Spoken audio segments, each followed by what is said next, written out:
नमस्कार, आप देख रहे हैं DST न्यूज़ और मैं हूं आपके साथ गौरी रानी। इस वक्त झारखंड में टीएसी का मुद्दा काफ़ी गरमाया हुआ है और इसी को लेकर आज बीजेपी प्रदेश कार्यालय में प्रदेश अध्यक्ष बाबूलाल मरांडी ने प्रेस कॉन्फ्रेंस किया। साथ में राज्यसभा सांसद समीर उरांव भी मौजूद रहे। इस वक्त हमारे साथ सांसद समीर उरांव जी, हम इनसे जुड़ते हैं और जानते हैं कि टीएसी की बैठक आज मुख्यमंत्री हेमंत सोरेन की अध्यक्षता में होनी है, जिसका बहिष्कार आप लोग कर रहे हैं। ऐसा क्यों कर रहे हैं? निश्चित रूप से वर्तमान समय में झारखंड की सरकार जो 5th शेड्यूल स्टेट के अंदर में संवैधानिक जो प्रावधान है उसमें टीएसी एक संस्थान है।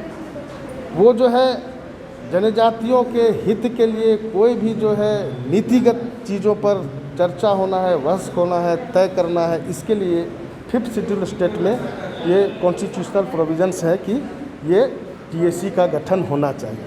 लेकिन यह टीएसी का गठन करने का अधिकार संवैधानिक रूप से राज्यपाल, महामहिम राज्यपाल महोदय के पास रहता है। लेकिन ये लोग इन सारे चीज़ों को, नियमों को ताक में रख करके एक मंत्री परिषद के अंदर इस नियमावली का तय करना ये दुर्भाग्य है, असंवैधानिक है।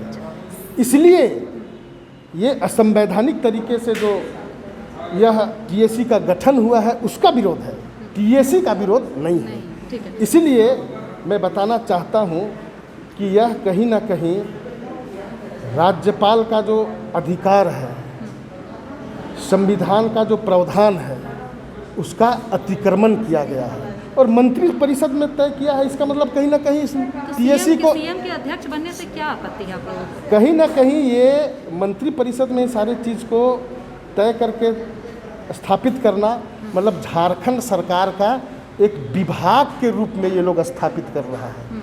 इसलिए आशंका है कि ये लोग जनजाति हितों की चर्चा होने वाली संस्थान में, परिषद में कहीं ना कहीं कुछ असंवैधानिक करके कुछ अहित वाली फैसला लेने का इन लोगों का योजना है। इस प्रकार से मनसा दिखाई दे रहा है। ये ठीक है, आपका सवाल मैं बताता हूँ। ये टीएसी में प्रावधान है, राज्यपाल के विवेक के आधार पर यह तय होता है कि आदिवासी मुख्यमंत्री रहिए। आदिवासी हैं, ये जो है ये मुख्यमंत्री भी अध्यक्ष हो सकते हैं। उसमें कहीं भी टीएसी में यह उल्लेखित नहीं है कि कोई मुख्यमंत्री ही इसका अध्यक्ष हो।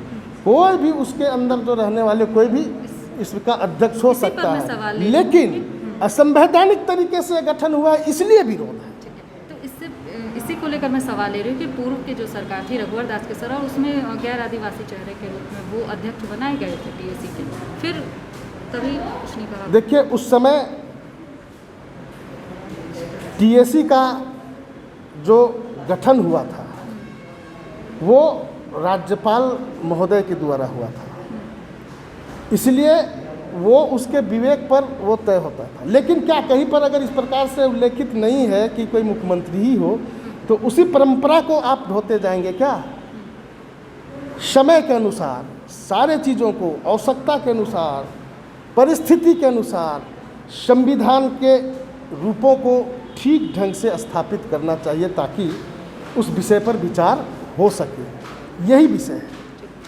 तो हमारे साथ इस वक्त बात कर रहे थे राज्यसभा सांसद समीर उरांव जी, जिन्होंने साफ तौर पे कहा है कि टीएसी की जो बैठक हो रही है सीएम हेमंत सोरेन की अध्यक्षता में, वो कहीं ना कहीं जायज़ नहीं है और इसी को लेकर बीजेपी इसका बहिष्कार कर रही है। तो फिलहाल इस खबर में इतना ही। तमाम और खबरों के साथ बने रहने के लिए देखते रहें DST न्यूज़।